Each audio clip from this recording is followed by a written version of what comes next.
प्यारे बच्चों, आइए हिंदी पढ़ना सीखे। कक्षा 6 मल्हार NCERT कक्षा 6 की मल्हार हिंदी बुक पाठ 3 पहली बूंद। वह पावस का प्रथम दिवस जब पहली बूंद धरा पर आई, अंकुर फूट पड़ा धरती से नव जीवन की ले अंगड़ाई। धरती के सूखे अधरों पर गिरी बूंद अमृत सी आकर, वसुंधरा की रोमावली सी हरी दूब पुल की मुस्काई। पहली बूंद धरा पर आई। आसमान में उड़ता सागर लगा बिजलियों के स्वर्णिम पर, बजा नगाड़े जगा रहे हैं बादल धरती की तरुणाई। पहली बूंद धरा पर आई।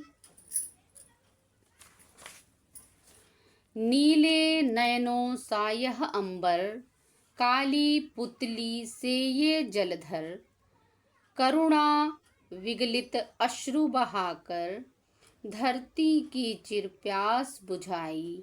बूढ़ी धरती शस्य श्यामला बनने को फिर से ललचाई। पहली बूंद धरा पर आई। कवि गोपाल कृष्ण कौल। आइए अब मैं इसके भावार्थ समझाती हूँ।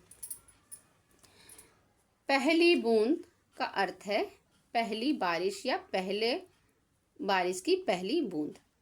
यह कविता बारिश के मौसम को बता रही है, बारिश के मौसम का दृश्य को दर्शा रही है।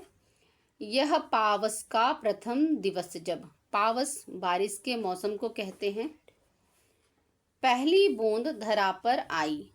जब बारिश के मौसम में धरती जब गर्मी से तप जाती है, गर्मी के मौसम के बाद धरती पूरी तपी हुई होती है, उसके बाद जब पहली बूंद धरती पर आती है तो क्या होता है, जो धरती पे पहले से बीज गिरे हैं, बीज धरती पे फूलों के, पौधों के, वृक्षों के बीज जो झड़ते हैं, वो अंकुर फूट पड़ा धरती से और नई जीवन की अंगड़ाई लेने के लिए वो ऊपर आ गया है। यानी वो नए पत्तों के साथ फिर से जन्म लेकर नया वृक्ष बनने को या पौधे बनने को तैयार हो जाता है।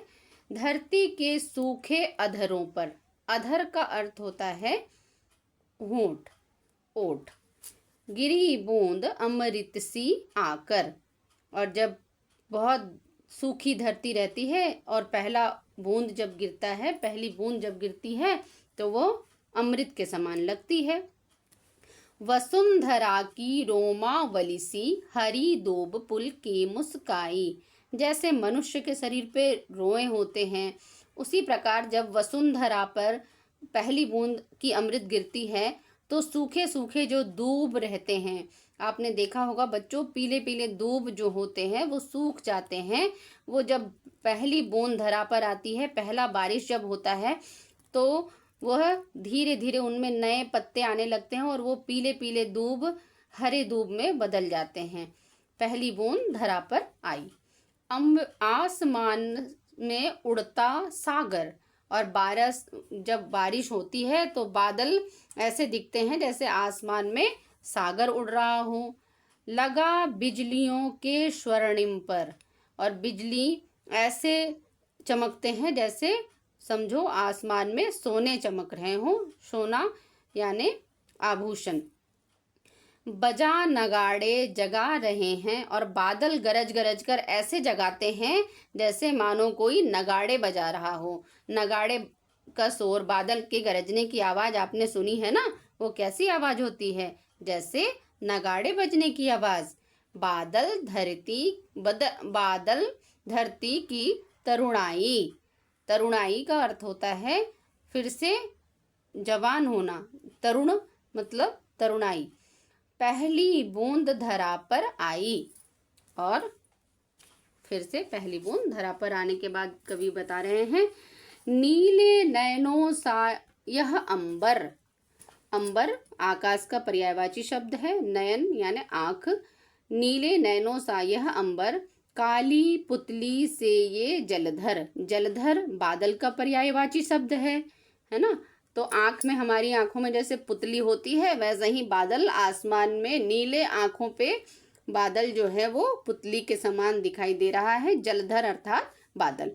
करुणा विगलित अश्रु बहाकर, और करुणा, करुणा मतलब करुण भाव में, और विगलित होकर आंसू, अश्रु का अर्थ होता है आंसू बहाना। धरती की चिर प्यास बुझाकर, चिर प्यास मतलब बहुत प्यास, बहुत पुरानी प्यास है ना, बहुत दिनों से धरती प्यासी थी, तो प्यास बुझाने की बात कवि कह रहे हैं। बूढ़ी धरती शस्य श्यामला, बूढ़ी धरती जो है, हमारी धरती जब गर्मी के मौसम में तप जाती है, तपने के बाद वो बूढ़ी जैसी नजर आने लगती है, क्योंकि सभी पेड़ पौधे सूख जाते हैं, तो वो शस्य श्यामला मतलब फिर से हरी भरी होना चाह रही है, बनने को फिर से ललचाई, पहली बूंद धरा पर आई। कवि गोपाल कृष्ण कौल के कविता है, जिसका मैंने आपको पाठ और भावार्थ समझाया।